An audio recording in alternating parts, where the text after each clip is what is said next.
Les SUV coupés, on les adore ou on les déteste. Dès la sortie du X6 qui inaugurait le segment il y a presque 10 ans maintenant, beaucoup le trouvaient trop extravagant, m'as-tu vu, avec cet énorme gabarit sportif chaussé d'énormes pneumatiques. Plus compact, raisonnable et discret, le X4 génère des avis tout de suite moins tranchés. Ce modèle séduit et domine un marché aussi occupé par le Mercedes GLC coupé. Pour rester devant, BMW a largement agrandi son X4 d'une poignée de centimètres tout en montrant un toit plus bas pour un CX amélioré de 10%.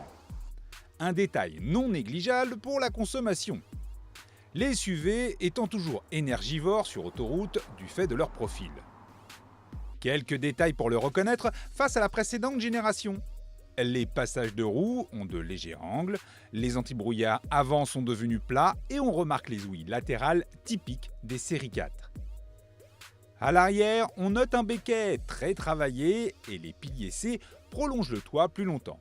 Cette dernière modification permet d'ailleurs de proposer un toit panoramique inédit. Grâce à ces nouvelles proportions, l'accès aux places arrière est légèrement facilité et la hauteur de toit tolère de plus grands gabarits sans devenir la référence pour autant. Le gain est plus marqué dans le coffre avec désormais 525 litres, sans la gêne des passages de roues. C'est 25 litres de mieux que la précédente génération et que le Mercedes GLC coupé. Le haillon électrique est en série, le rabattage des dossiers se fait via tirette mécanique et on découvre un compartiment de stockage compartimenté sous le plancher. Le dessin de la planche de bord est nouveau face au précédent X4, mais en réalité il reprend à quelques blasons près celui du nouveau X3.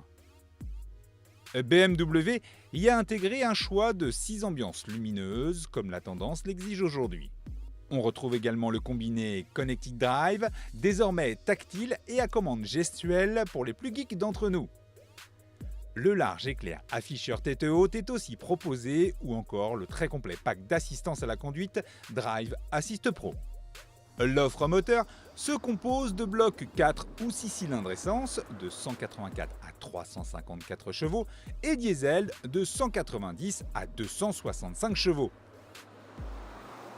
Nous avons essayé le petit diesel de 190 chevaux qui, à défaut d'être grisant à l'oreille, s'accorde bien avec la boîte automatique à 8 rapports, mais pourra se montrer un peu juste quand le terrain de jeu devient vallonné. Le SUV coupé, qui repose sur la base du X3, bénéficie de voies élargies de 3 cm et de la suspension Direct Drive raffermie, combinée à la direction à démultiplication variable en série. Malgré la relative artificialité de cette dernière, l'ensemble rend le X4 un peu plus incisif avec un peu moins de roulis tout en conservant un confort suffisant sur route compliquée. Pour plus de radicalité, il faudra privilégier logiquement les M40i ou M40D qui bénéficient en série du blocage de différentiel M-Sport sur le train arrière.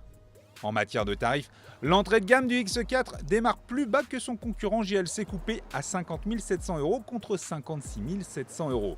Mais le modèle à l'étoile est un peu plus puissant. Le X4, plus récent, dégage tout de même plus de modernité de sa planche de bord et bénéficie d'une petite longueur d'avance sur l'habitabilité arrière. En attendant, la réponse de la marque à l'étoile.